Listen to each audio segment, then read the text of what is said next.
It's not to rush too far up because then you leave those lanes open. How different is it with Cam Newton? Because he seems like he's a lot better athletically a runner. Cam is very athletic at running the ball.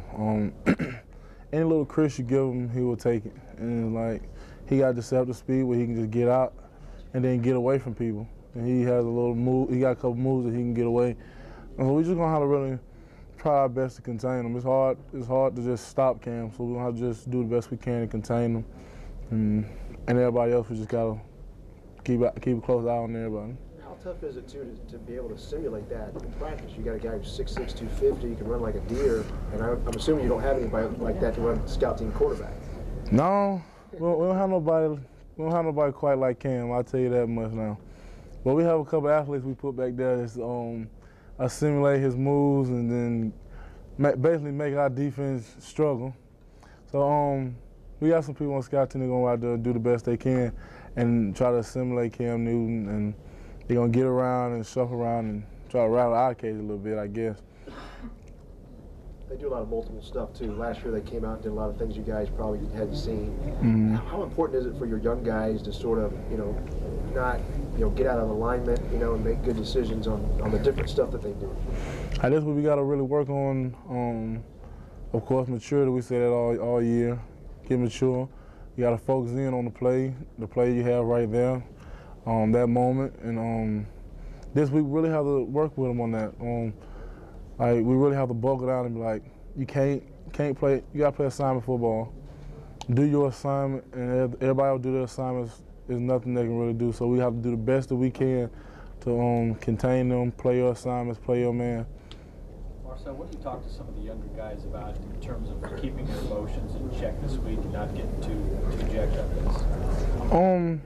We got a couple players get a lot of him, but they getting so much better at it. So we just talk to them like, man, just calm down. You ain't gotta play with such anger. Just calm down, play your game. I don't talk junk or nothing like that. And I tell the player, man, calm down. All that ain't called for. Just go out there and do your assignment. Let him be mad and do the best you can. And he don't get mad as you calm and you collected, and you're gonna just do the best you can to shut him down. So the players, they've been really eating that up, and they really been focusing in on that, and they've been getting a lot better at it. So I don't think we're gonna really have a problem with that. But is it different at all this week because you do know so many other players on the other team? No, I don't think it's gonna be no different. Like any other team, Auburn is a big rivalry, of course, in the state, and a lot of players, the young players that ain't played against Auburn, they gonna feel the wrath of how intense the game is and how emotional the game is, especially how good Auburn is, and we really have to buckle down. And so they're gonna have to really get the emotions together, still focus in for the game. Do you feel like the pressure's more on them when they still have a lot to play for, obviously an SEC title and maybe a national title? Maybe you guys can just go out there and play loose, and they might come out a little tight. Not so. I don't think Auburn play tight. They play pretty loose. They pretty confident. They're a pretty confident team this year. They know what they're capable of, and they're gonna go out there and execute their plays to the best of their ability. And of course, we don't seem like we playing loose. We're gonna still play Alabama football. It's not so much what we playing for.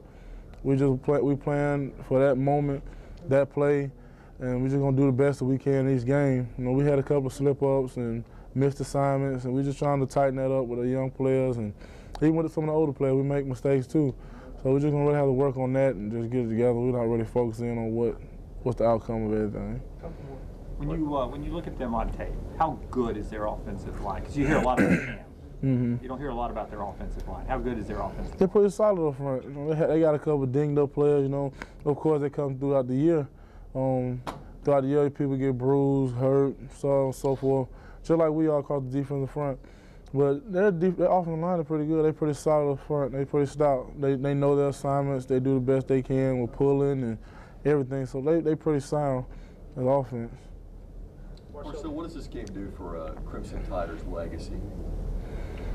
Just keep building on to it. And the legacy of the Crimson Tide it runs deep in the state of Alabama, and we really have to keep it going. So I don't think we want to stop. I don't think we want to stop that right now. We're gonna just keep doing the best that we can to keep the spirits going in the state. Just growing up, did you get caught up in the rivalry, so to speak? Did you get a lot of trash talking with friends who were one side or the other? No, my uncle, he was a big Auburn fan, and he really wanted me to go to Auburn bad. But other than that, we really didn't have a big rivalry, Auburn, Alabama, in my family.